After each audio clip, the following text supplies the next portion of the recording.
My name is Dr. James Young. I have a degree, PhD in history out of Kansas State University.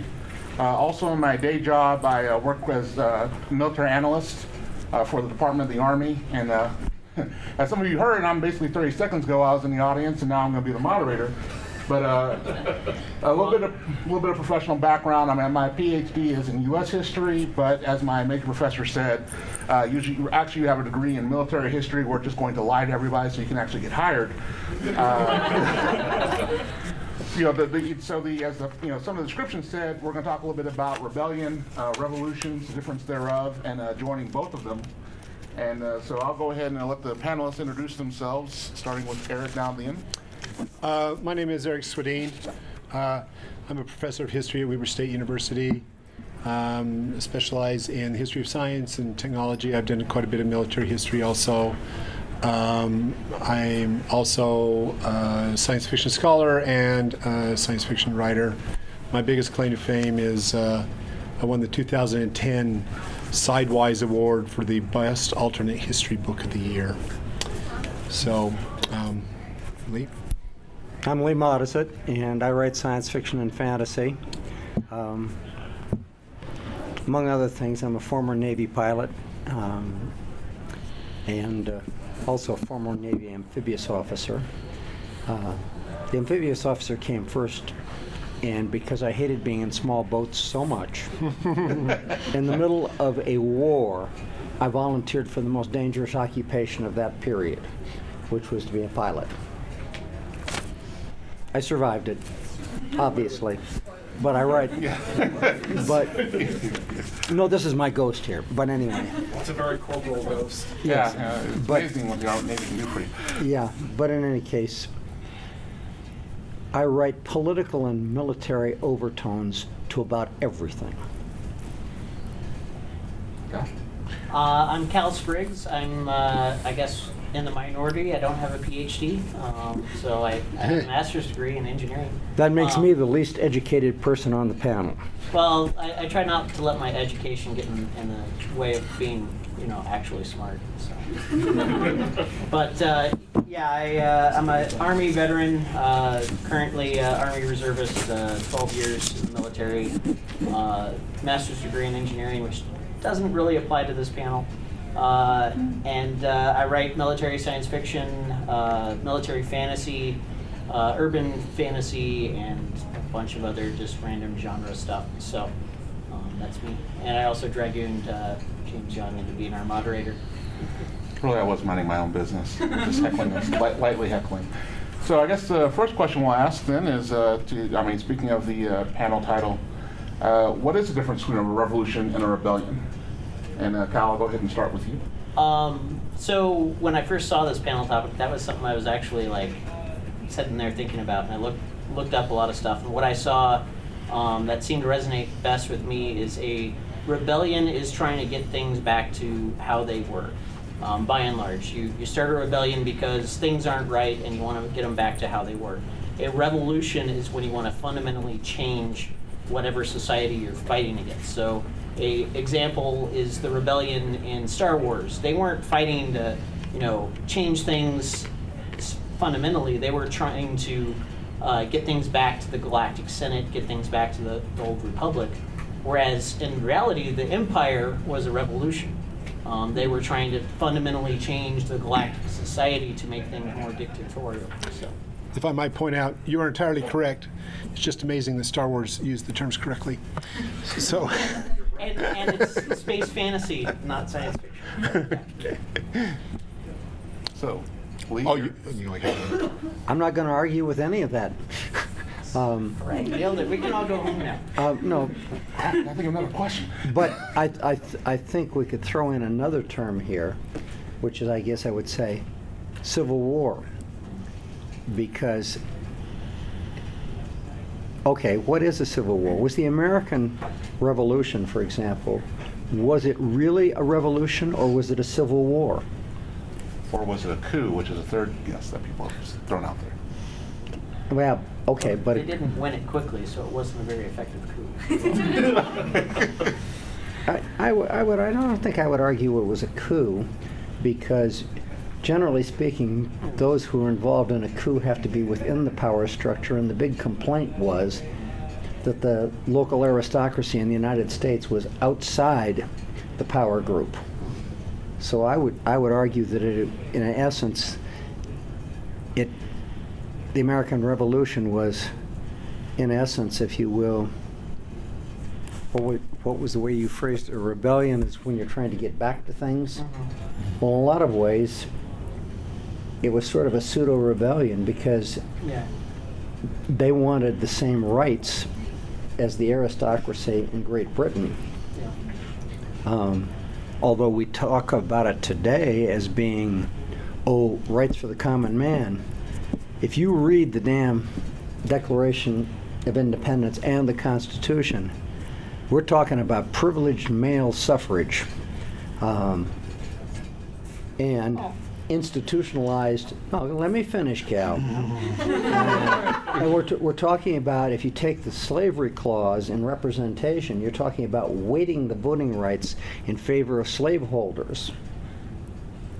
Well, I would argue that the 3/5 was trying to prevent the slaveholders from having overweight by declaring all their slaves, voting for them.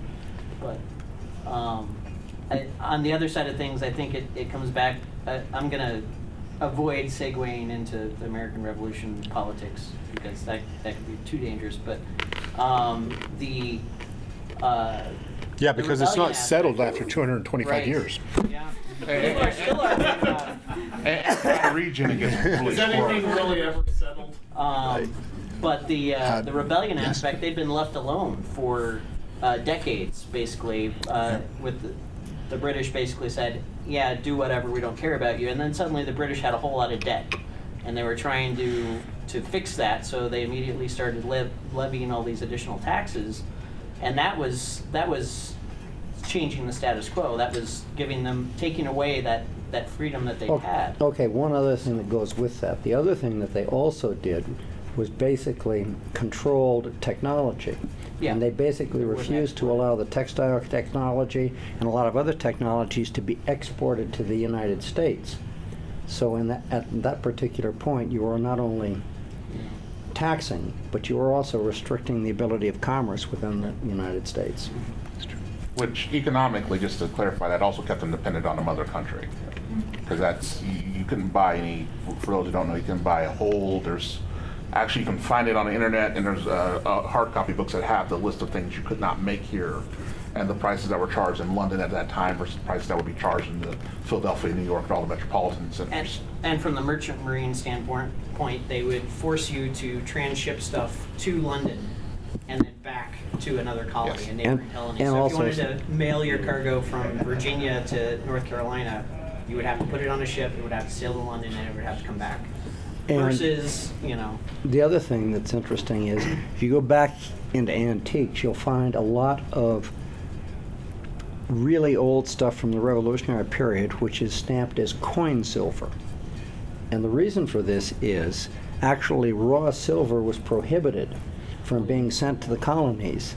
And that's why Revere and some of the early silversmiths actually melted down silver coinage to make things, because you couldn't actually get raw silver, because then it could be used for manufacturers, and they wanted that all to go to the silversmiths in London. Yeah, we'll go ahead and do questions real quick. So you were talking about, what separates a civil war then from rebellion and revolution? Thank you for dragging us back now. So, if I could answer that. So, I would say, I'm going to give a definition that's a little different than a rebellion is changing who's in charge. A revolution is changing how the system works. And while, yes, in the South, you have the slave owners being very strong, the American Revolution was still very revolutionary and changed a lot of things. So in that sense, it's a revolution, not just a rebellion. A civil war means people within a single country or ethnic group are fighting with each other. And that can be a rebellion or that can be a revolution. Again, what is your goal in the end? Are you just trying to change the family in charge? Like the War of the Roses? The War of the Roses is a rebellion because who's going to be in charge? The Tudors, the Stuarts. The American Revolution they want to set up a system that there is no titled aristocracy and there's no king. That's very revolutionary. I'm first to agree that the American Revolution was the culmination of many changes that have been happening for centuries within English history. And the irony of the American Revolution is the two most free countries in the world were the Netherlands and the United Kingdom, England. And that's one of the reasons why the revolution happens. The revolution is Americans demanding full rights as Englishmen. And then during the course of the war, they realized that, the only way to do this is make sure we don't have a king over us, especially that king. And but they wanted to fully realize what they thought it meant to be an Englishman. And there's no doubt. There's a lot of class structure stuff, but in America, the majority of the population were landowners. That was not in any way true in England by that point, and that had changed everything. The English system was being run by Parliament for the benefits of the wealthy. And the mercantile system that they keep on describing, where you're having to transship everything through England, where all the manufacturing is supposed to happen in England, and colonies are supposed to be subservient to the mother country. They just provide resources. That really grated because Smithian economic system. Right. helped. Americans did not want to be subservient. They wanted to be equal. Okay. So go ahead. Well, one more thing with the difference between Civil War and not. Generally speaking, militarily, you have Civil War when the military itself is divided. So the American Civil War, you had numerous American generals going over to the Confederate side. Union and Confederate sides both had numerous military individuals from both sides. Does that always happen in what we consider to be contemporary civil wars, Yeah. whether Yes. they take place ancient or modern?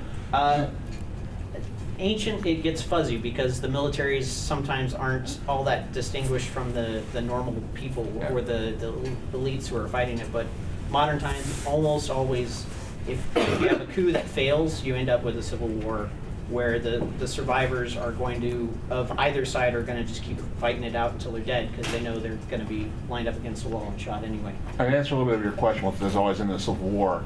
The problem with is he was mentioning is with the feudal system is the means of committing arms, for the most part, with the exception of the peasants, which is why we start calling a rebellion, are tied to feudal lords or tied to certain ethnic groups. So you don't have the concept of the standing militaries as we know it within modern era. Yeah, they would just draft people when the time for a war came up, right? And you kept a certain number of liegemen and everything else to handle bandits and things of that nature. But that's why it gets kind of squishy depending on what era of time you're talking about. And look at the 30-year war where most of the warriors were mercenaries, and the way they recruited was they came into a town, they sacked the town, they grabbed anyone who's 14 years old or so, and gave them a pike and said, "Congratulations, you're a mercenary now. You march on either side of this guy, and if you screw up, we're going to stab you." And you fight for money. So, and that was technically, I think, a civil war, a religious war too. Well, yeah, that's why we had the Westphalian system. Yeah. But not to go too far afield on that because that's a panel by itself. So, since we're focusing on with fiction, I'll go ahead and start at this end. The question I'll ask is, how do you incorporate elements of rebellions and revolutions into fiction? Well, I think it has to do with what you're trying to talk about in there. If you're trying to talk about significant social, political, or ideological change, a revolution is a better tool for you to portray that.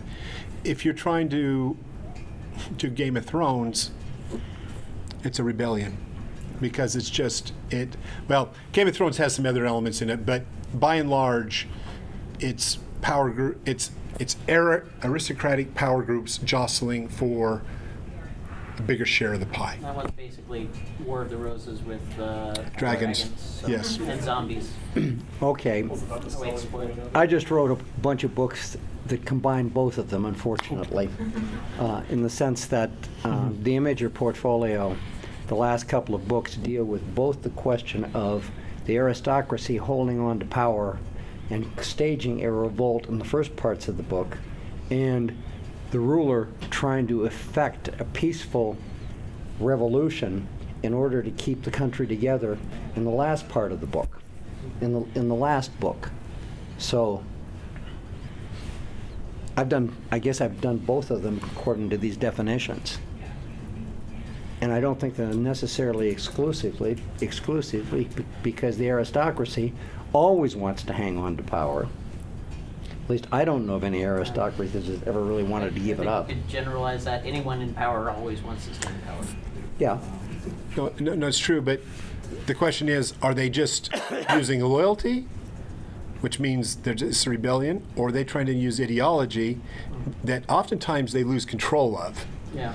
And in that sense, it can become a revolution. In what I'm writing, they're basically using raw power, men at arms, and you pointed out in the terms of the military, they've basically corrupted some of the military to serve on their side. And a real world example is Iran in the 60s and 70s with their revolution that turned a secular nation into a religious nation.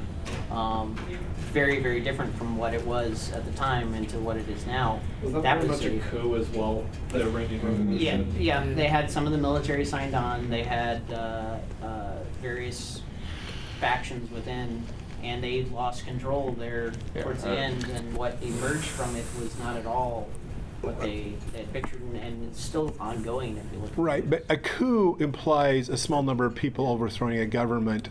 The overthrow of the Shah was a mass movement, and that's what broke the Shah's back. But they removed him very, very quickly with. They did. Yeah. They did, because oftentimes a mass movement leads to a coup, which is a mechanism that's just trying to short circuit the chaos that the mass movement is creating. So could you call it a revolutionary coup, maybe? Well, In Iran, it was revolutionary, total change Which- in government style. overnight. Yeah, that's the, and I will say and again, I'm not getting paid to talk up here, so I'll none of us are getting paid, Someone so gets paid. go on. I think you're confused. Wait, that's what you guys asked. Anyway, no, in all seriousness, what leads to, in my mind, with the Iranian, and this is going to lead to my next question, is a perfect example of, hey, it's a good idea to get rid of the Shah. Wait, that's not what we meant to do. So I was going to ask, in your guys' opinion, what makes a successful rebellion, and what makes basically, oh, look, Bolsheviks. Depends on your point of view. So if you're in it for yourself, it's successful if you end up on top. If you're in it for the ideology, then hopefully your ideology preserves, but the very first thing to go out the door in any war is the ideology. You could be running a revolution for peace and end up blowing up buildings. And you might laugh, but that's happened. A revolution for Modern peace history. is a contradiction in terms. Yeah. I believe there's a Vietnam era saying about that. Yes. The group that We wins. have to destroy this country to save it. That's right. Yeah. The saying that I'm thinking of, of course, in a mixed company, but those of a certain age will probably remember it. Bombing for peace is akin to, and Yeah. Yeah. The best organized groups are the groups that win. Yes. And that's why the communists won. And I'm going to dispute that. I'm going to phrase that slightly differently.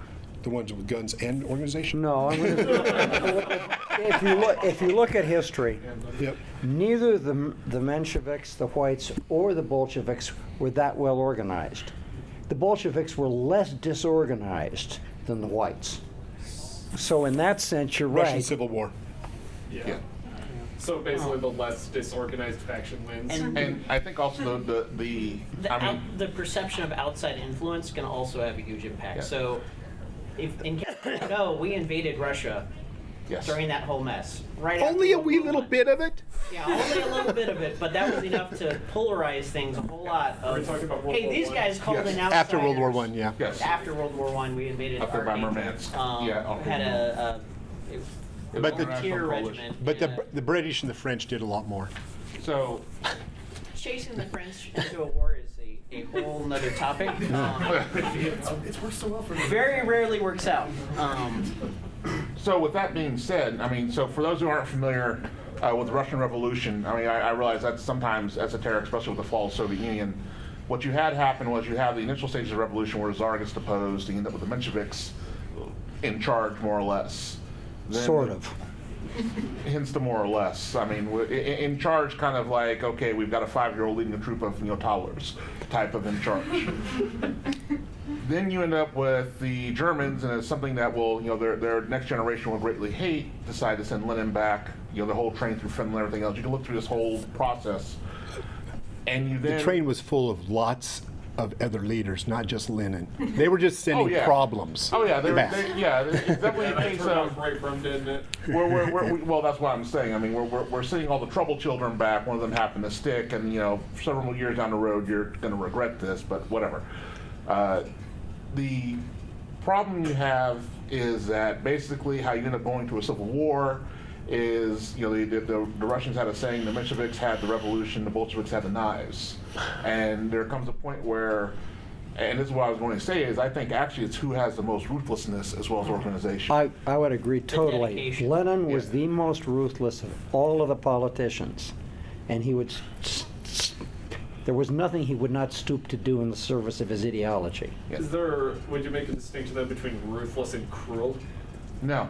No. Because materially they don't look any different, other than the cruelty is because you enjoy it, but or sufficiently ruthlessness, whether you enjoy it or not. I mean, to your opposition. I disagree too. I'd quibble a little bit, because I think sometimes cruelty can be counterproductive.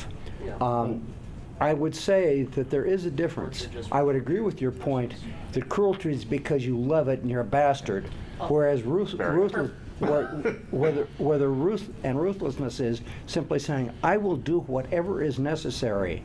I won't do anything that's not necessary because this doesn't serve my purposes, but I will do anything that's necessary to get to that end. So I'm speaking cruelty, but not necessarily needing it. I'm speaking from the receiving end. Yeah. As in, from the receiving end, ruthlessness and cruelty are, I don't think you can really... No, I would agree with that. I'm just saying that, but I would say from the giving end, ruthlessness is a little bit more effective because you don't engage in unnecessary cruelty, which means that you don't piss off people you don't have to piss off. And the French Revolution is a perfect example. The mob went just haywire and started killing everything. And at a certain point, people realized, hey, I'm going to be the next one up there. My family's going to be the next one up there unless we put an end to this. And then they just basically killed everyone, and Napoleon took over. Yeah. And so the whole thing with the reason why I say that about Lenin being ruthless, though, is if you look at it, there was a lot of quibbling about whether or not to shoot the royal family. And Lenin was the one who, I mean, I'm pretty comfortable saying this, there are people who swear there's some dispute. Lenin's the one that said the whole kit and caboodle, get them all. And then he turned that over to certain people who were as ruthless as him, and that's how you end up with a whole bunch of fun in the basement. And I think that's one of the things with, if you are trying to, with rebellions, you will have that one person who, they may not be in charge, but in my mind, you have that one person who's the heavy hitter in any rebellion. To me, Lenin's great ruthlessness was, the problem with the Mensheviks is they tried to stay in World War I. Yeah. And that, while remaining loyal to their allies, it didn't work. As soon as the communists, as the Bolsheviks, who become the communists, take over under Lenin, he immediately surrenders. Yeah, treaty of Brest, he's like, I'm done. I mean, he surrenders. Look at a map, you're going, oh my gosh, they gave away half of European Russia. Yes, they did, because he knew that the only thing that mattered was stopping the war so that he could turn around and kill enough whites to gain control. And let the people get behind that, because by that point, people just want it out. If I recall, didn't the surrender of that much land also happen because he kind of bungled the first peace agreements with the Germans?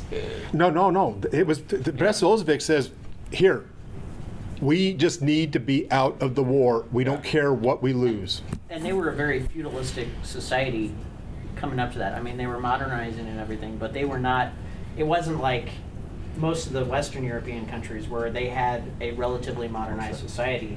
They were extremely feudalistic, especially the further east you went. They had nothing. I mean, villages didn't even understand. It was very what rural. was going on.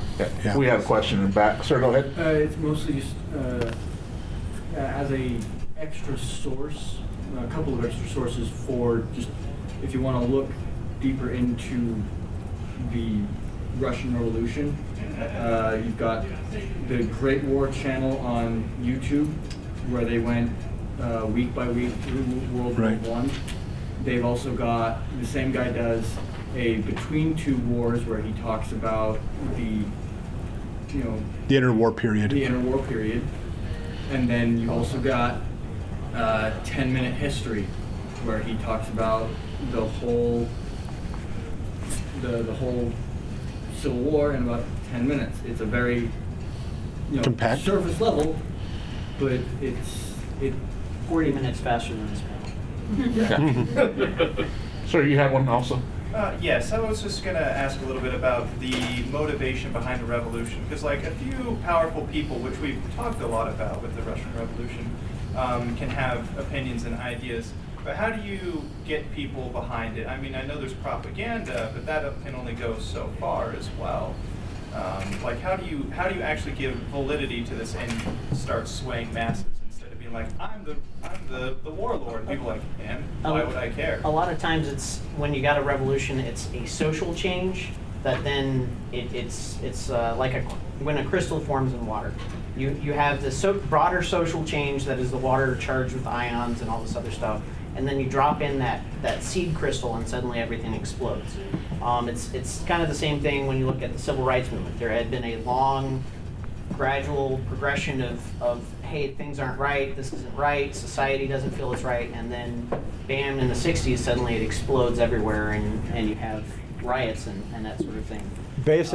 One of the things that you get with this sort of situation is economics. Now, I'm speaking as an economist, but basically, you start to see people changing their economic structure.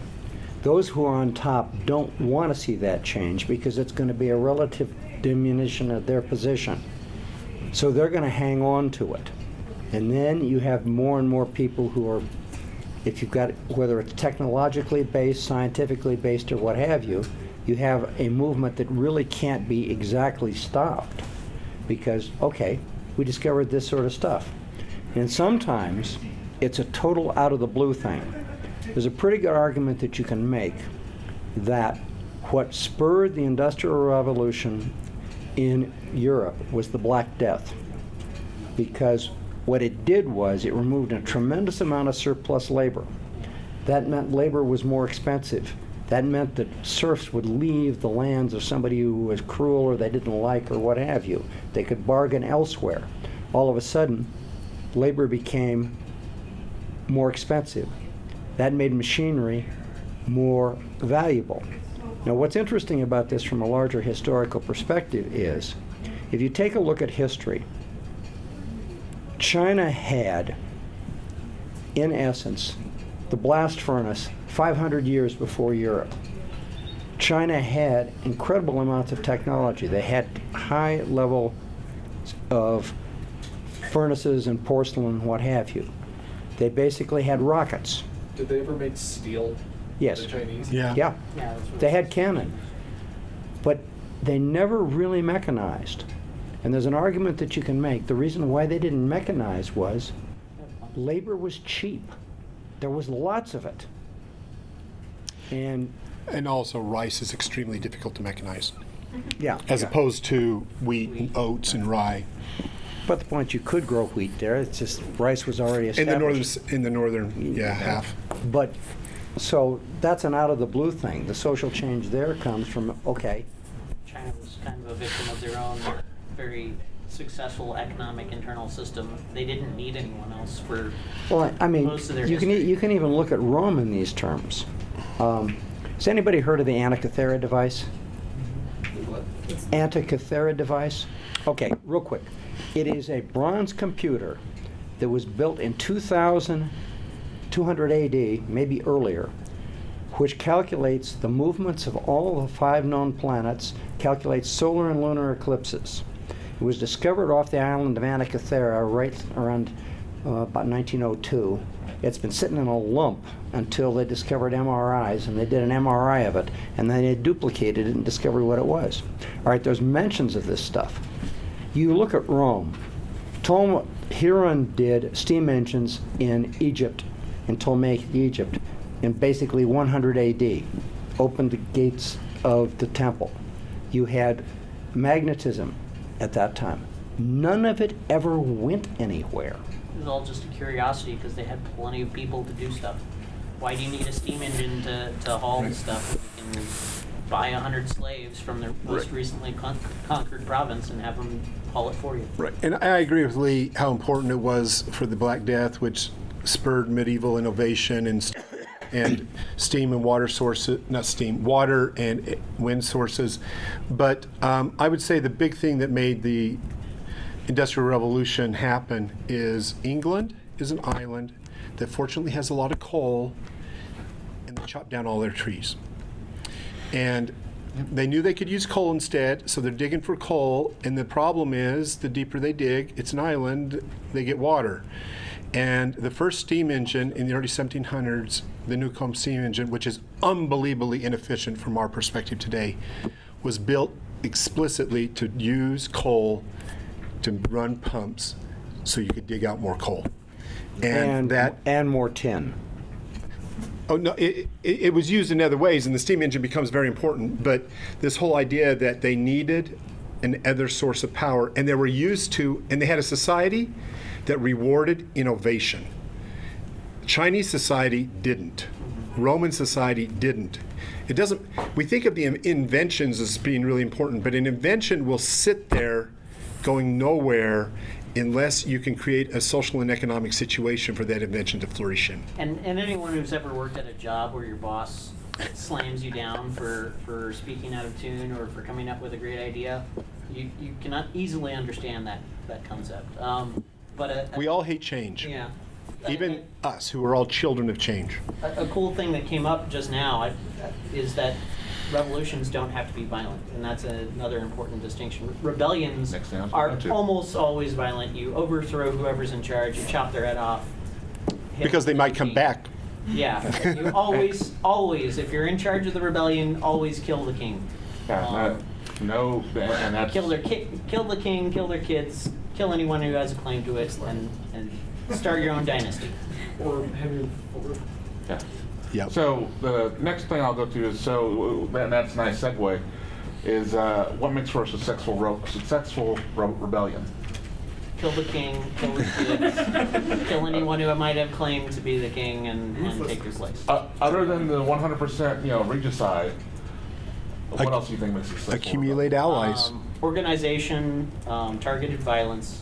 You need to defeat your enemy, and you need to terrorize their supporters sufficiently that they're not going to want to come into it, and they're going to wash their hands of it, regardless of their economic or power loss. They're not going to want to fight it. Also, you have to either- provide rewards. Yeah. Yes. You've got to give people an idea, I'm going to get something out of this. It's just not going to be a bloodbath. And I mean, basically, if you take the Russian Revolution, the idea was we're not going to be starving peasants anymore. Of course, that was a promise that was never And you don't fulfilled. actually have to provide the rewards. You just have to offer them. And let me define success as in you do end up in charge, not necessarily that you run things efficiently. Yeah. Yeah, because with your transitioning to the Soviet, the thing is, I mean, yeah, that they. There's a far lengthier list of failed revolutions, but successful rebellions than there is a list of successful revolutions rather. The number of successful revolutions, I think, is quite small. Yeah, the American Revolution stands out. But The French Revolution takes a little while, but it does eventually have success. Yeah. It took another century, but Kill it did enough work. people, eventually you're gonna just kill Okay. enough people, I guess. Let's be brutally honest. Okay, but let me just ask a question here. Would you define what MacArthur did to Japan after World War II as a forced revolution? Yes, it was a complete societal engineering of their society. Yeah. With the consent of the emperor and the power structure there. Well, yeah, because I mean, they were the most cooperative, defeated people ever. well, behind door number 2, you have the Russians. Yeah. I mean, that's kind of why I always say it's the same thing with Germany and after World War II. Everybody's like, oh, we subjugated Western Germany. Not as much as people think we did, but yes, we did. It's a lot of the carrot and the stick there. It's like, well, you can either do what we say or we let the Soviets have you. Yeah, yeah. With the Japan, for those who don't know the history, I mean, basically, you hear people argue what caused Japan to leave. It was getting nuked twice, but it was also the Soviets sitting on the other side saying, well, it looks like y'all need a little red. And at that point, the emperor realized that once you got the Soviets coming anytime onto the anywhere into it, it's time to get out of the pool. And the emperor basically got a hand wave at any of his instigated stuff as well. Hey, yeah, we're not going to charge you for war crimes. Just everyone below you. And you're going to get off. So. They let go. Very, very, very few Japanese were punished for war crimes. Yeah. Well, I was going to say, given the fact that an awful lot of those that could have been punished didn't survive, that made it a little easier. It was a lot easier to try Germans because you didn't need a gypsy and a seance, but that's... So, talk about there being more successful revolutions than there are rebellions. No, the opposite. The opposite. But are you only talking about armed revolutions, or are you talking about ideological revolutions? Because I feel like there's a lot of really successful revolutions that have taken place, such as the Industrial Revolution. You don't think that wasn't bloody? The revolutions that we hear about that make the history books, like the Industrial Revolution, I can't talk either. That word is just stumbling. Yes, we know about it. We hear about it. But Joe the mechanic who was like, I'm gonna make Joe the peasant. I'm gonna make a steam engine and it'll be a tractor and it'll mow my lord's fields down for him. He's gonna really love me. Well, he probably got his head chopped off because he wasn't out there scything his wheat down. A revolution that actually gets going and actually accomplishes something is relatively rare in history. And also understand that when we use the term revolution in terms of things like the Industrial Revolution, it's kind of as in there's no other word that we have in our language for it. I mean, when we mean revolution, we mean in the changing of the political system sense. As in, that's why you've had more failures than successes, because it's... Just because revolutions are more widespread in terms of their effects, whereas a rebellion just you basically swap out the guy. A lot of rebellions have some revolutionary aspect. Look at any country. I mean, look at Venezuela now. It's kind of like the melting pot. There's going to be something that happens. There's going to be either civil war or rebellion or a revolution. They're in a perfect mix to go any of those ways, maybe all of them at the same time, and have horrible stuff happen. Okay, we have 5 minutes. Is there? We'll take. I've heard several people more knowledgeable than me assert that revolutions tend to come when you get a more lax or liberal ruler. That, for example, Louis XIV was actually weaker than his predecessors, and that rather than being more oppressive. You mean Louis the 16th? I'm sorry. Yeah. Yes, I apologize. I think that that's often how people say, okay, it's because this person got lenient, should have been harsher, like the Shah. I don't, in Iran, I think that anytime that you rule by coercion and force, you can be overthrown within a day. Yes. And that's one of the reasons that dictatorships are so brutal, is because they recognize that they are completely terrified. When you have a system that is actually ruled by the consent of the people, you have unbelievable resiliency.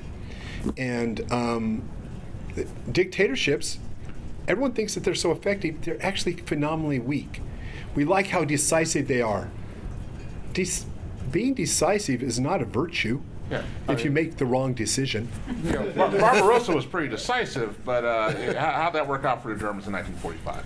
I mean, that's I would say that, I mean, I'll let everybody go get one last one on this one to feed off that. I would say that their basic human decency is often mistaken as weakness, but eventually at some point, the security forces stop wanting to do the killing. And you can't keep having people kill their way and to stay in power. So final comments, because eventually you start killing someone that the security forces care about. Okay, I'll make a comment on that. In the end, no dictatorship can stand against the majority of its people. Yeah. It just doesn't work. The question is simply how much the people will tolerate before they finally lose it. Just all People power. Well, I mean, just think about it. In this Yeah. country, we have 300 million firearms. Do you honestly think? Low end, Pardon? on the low end. On the Voting law. accidents. Do you honestly think that if a lot of these people got unhappy, that an armed forces of 1 million people and another 1 million police could do anything about it? I don't think so. Though, okay.